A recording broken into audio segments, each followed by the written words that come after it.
Assalamualaikum warahmatullahi wabarakatuh. Pada pertemuan ini kita akan membahas tentang metodologi penelitian kuantitatif, utamanya pembahasan terkait dengan bab 2, yaitu kajian teori. Apa saja yang harus kita tuliskan di dalam kajian teori? Kita akan lebih jauh membahasnya sebagai berikut. Baik, secara umum berikut ini adalah format penulisan proposal untuk penelitian kuantitatif.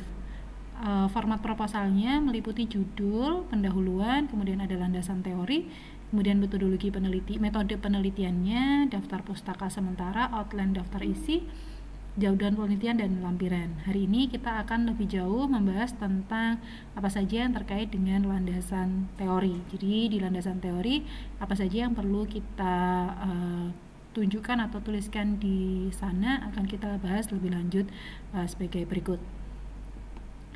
Jadi di landasan teori beberapa hal yang harus kita tuliskan, yaitu terkait dengan yang pertama adalah deskripsi teori. Kemudian yang kedua adalah studi penelitian terdahulu. Kemudian yang ketiga adalah kerangka berpikir, dan yang terakhir nanti kita akan lebih jauh membahas tentang hipotesisnya. Nah, kemudian dengan menggunakan 4 hal ini itu harus kita tuliskan secara lengkap di dalam proposal penelitian kuantitatif kita. Baik, apa saja yang harus ditulis di deskripsi teori? Kita akan lihat sebagai berikut. Nah, di deskripsi teori itu berisi teori yang relevan dengan penelitian yang kita lakukan. Jadi, ketika kita membuat suatu bentuk deskripsi teori, kita harus tuliskan teori-teori apa saja yang akan kita gunakan pada penelitian yang dilakukan. Pada utamanya penelitian kuantitatif, teori akan terlihat jelas dari judul yang kita buat, karena di sana akan memuat variabel-variabel yang kita gunakan.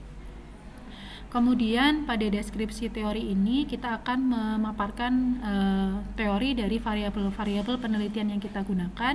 Akan kita mulai dari variabel dependen, yaitu Y, kemudian kita lanjutkan dengan variabel independennya atau variabel lainnya, misalkan variabel moderasi ataukah variabel intervening jika memang di dalam penelitian kita menggunakan 2 jenis variabel tersebut. Nah, kemudian yang dituliskan dalam deskripsi teori ini adalah teori-teori terkait dengan variabel-variabel tersebut. Kemudian di dalam membuat deskripsi teori untuk masing-masing variabel ada beberapa hal yang perlu kita masukkan di sana. Teman-teman bisa memasukkannya sesuai dengan apa yang diinginkan oleh peneliti jika merasa bahwa teori itu perlu untuk dituliskan. Tapi yang lebih jelas atau yang lebih detail bahwa di dalam deskripsi teori itu teman-teman perlu menuliskan pengertian dari masing-masing variabelnya, kemudian manfaat atau kegunaan dari variabel itu apa, bagaimana cara untuk mengukur variabel tersebut atau biasa kita sebut sebagai indikatornya, kemudian faktor-faktor yang mempengaruhi. Dalam hal faktor-faktor yang mempengaruhi, biasanya kita khususkan untuk variabel dependennya atau variabel interveningnya saja. Sedangkan untuk variabel yang lain, secara khusus tidak perlu kita masukkan di dalam penelitian kita atau deskripsi teori kita, karena itu tidak terlalu penting di dalam kita melakukan pengujian teori pada saat kita menggunakan metode penelitian kuantitatif. Kemudian pada penelitian atau pada penulisan deskripsi teori itu alangkah baiknya kita menggunakan rujukan dari buku. Jadi rujukan pertama yang kita lakukan adalah dari buku. Adapun jurnal biasanya hanya kita gunakan untuk mengetahui posisi buku apa yang banyak membahas tentang materi tersebut. Jadi jurnal hanya dijadikan sebagai acuan bagaimana cara kita untuk mendapatkan bukunya. Misalkan kita mau mencari pengertian tentang motivasi, teman-teman bisa cari dari jurnal, kemudian dari jurnal itu silahkan ditelusuri buku apa yang dia gunakan. Setelah ketemu bukunya, maka teman-teman akan mencari bukunya dan gunakan rujukan secara langsung atau gunakan rujukan pertama dari bukunya, sehingga kita akan mendapatkan hasil yang jauh lebih kredibel dibandingkan kita mengambil dari jurnalnya yang belum tentu dia merujuk pada buku yang sesuai. karena kita harus memastikan bahwa buku yang kita gunakan memang memuat teori itu, sehingga biar nanti dia lebih jelas. Kemudian di studi penelitian terdahulu ini adalah berisi penelitian-penelitian yang relevan dengan penelitian yang dilakukan oleh peneliti. Jadi di penelitian terdahulu ini peneliti akan menjelaskan atau mendeskripsikan penelitian yang sudah pernah dilakukan sebelumnya. Dalam hal ini di studi penelitian terdahulu ada beberapa rambu-rambu yang harus kita lakukan, yaitu penelitian terdahulu terdiri dari 15 penelitian. Kemudian dari 15 penelitian itu dia akan dibagi menjadi 2, bisa dengan menggunakan skripsi atau bisa juga menggunakan jurnal, di mana skripsi maksimalnya adalah 5. Nah, kalau misalkan teman-teman tidak menggunakan skripsi, berarti semua full jurnal, berarti teman-teman bisa menggunakan 15 jurnal untuk dimasukkan di dalam studi penelitian terdahulu. Kemudian di studi penelitian terdahulu tidak harus penelitian terdahulunya itu semua variabelnya sama persis sesuai dengan yang ada di dalam judul.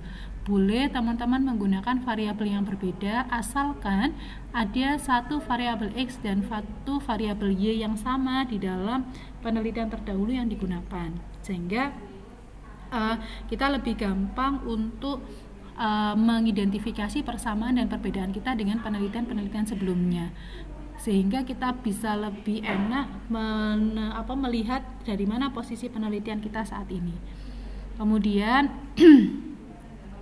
penelitian terdahulu silakan menggunakan batasan 5 tahun terakhir, artinya adalah ketika kita menulis di tahun 2023, 5 tahun terakhirnya berarti dari 18, 19, 20, 21, 22, atau ada juga yang mungkin lebih bagus adalah menggunakan 2019 sampai dengan 2023. Penggunaan tahun yang baru ini di dalam penelitian terdahulu fungsinya adalah untuk memastikan bahwa penelitian-penelitian yang kita gunakan adalah up to date sesuai dengan perkembangan zaman dan keterbaruannya bisa dipertanggungjawabkan, karena dengan perkembangan ilmu dan pengetahuan yang ada saat ini, perkembangan teknologi, maka jenis penelitian-penelitian yang sama akan banyak juga bermunculan di tahun-tahun yang lebih baru dengan pendekatan yang lebih baik dan dengan mungkin variabel atau teori yang jauh lebih baik dibandingkan tahun-tahun sebelumnya.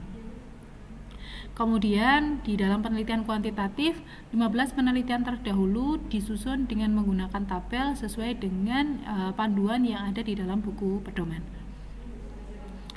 Biasanya studi penelitian terdahulu, tabel studi penelitian terdahulu ini biasanya tidak ada yang sama atau tidak dituliskan di dalam skripsi ya, di dalam buku pedoman, akan tetapi teman-teman bisa juga menggunakan format seperti ini atau menggunakan format-format yang lain yang intinya adalah di dalam studi penelitian terdahulu atau penelitian terdahulu menjelaskan tentang siapa nama peneliti plus tahunnya, judul penelitiannya, persamaan penelitian ini dengan penelitian yang akan kita lakukan, perbedaannya apa, dan hasil dari penelitian yang kita rujuk.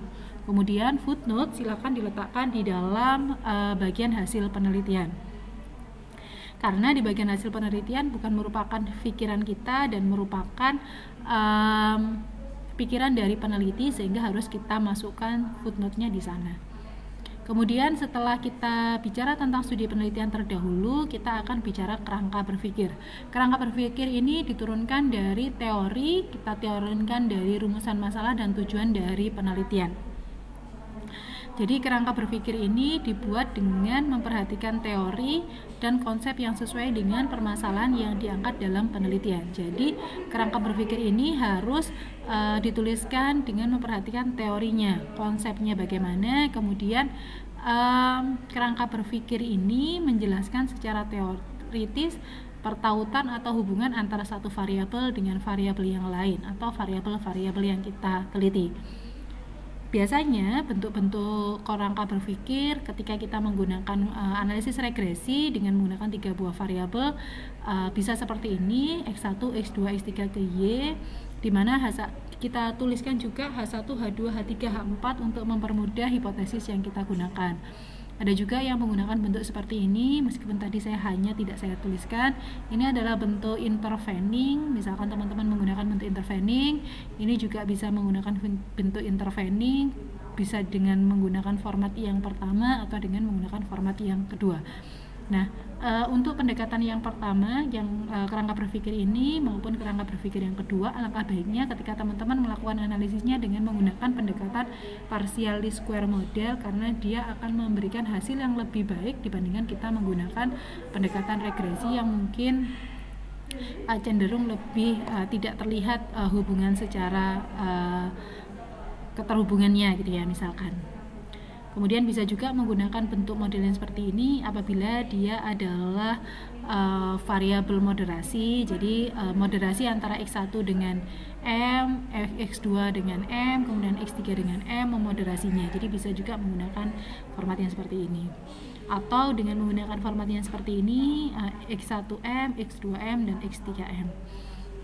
Baik, itu adalah bentuk-bentuk kerangka berpikirnya. Kemudian kita akan bicara tentang hipotesis. Nah, definisi dari hipotesis ini adalah jawaban sementara terhadap tujuan penelitian yang ditunjukkan dari kerangka berpikir. Jadi di kerangka berpikir tadi kita sudah menuliskan ada H1, H2, H3, dan 4. Kemudian dari situ kita akan membuat hipotesisnya. Dalam penelitian kuantitatif,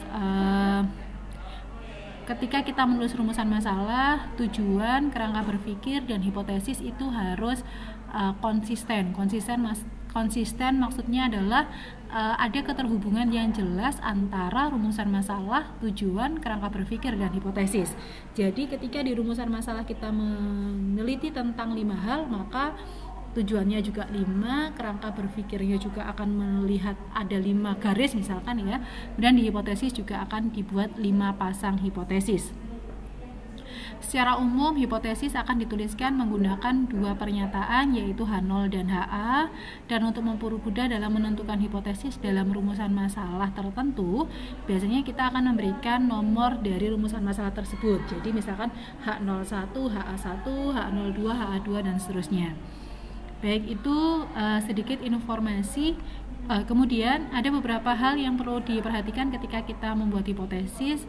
Yang pertama adalah ketika kita membuat hipotesis, sebelum hipotesis itu dibuat, maka alangkah baiknya didefinisikan dulu hubungan secara teorinya.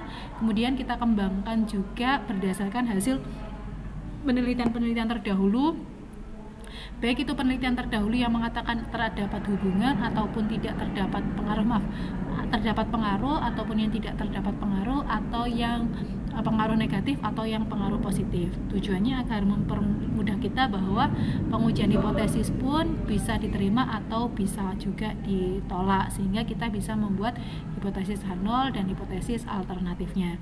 Kemudian setelah kita menulis dari deskripsi teori sampai hipotesis, berarti sudah selesai masalah kita di bab 2, dan kita bisa bersiap untuk mengerjakan apa yang ada di bab 3, yaitu metode penelitian. Kurang lebihnya untuk bab 2 kajian landasan teori kita cukupkan sekian. Untuk nanti contoh bagaimana cara menuliskan dan apa saja yang perlu dituliskan akan saya buatkan videonya lebih lanjut. Sekian dulu dari saya cukupkan. Wassalamualaikum warahmatullahi wabarakatuh.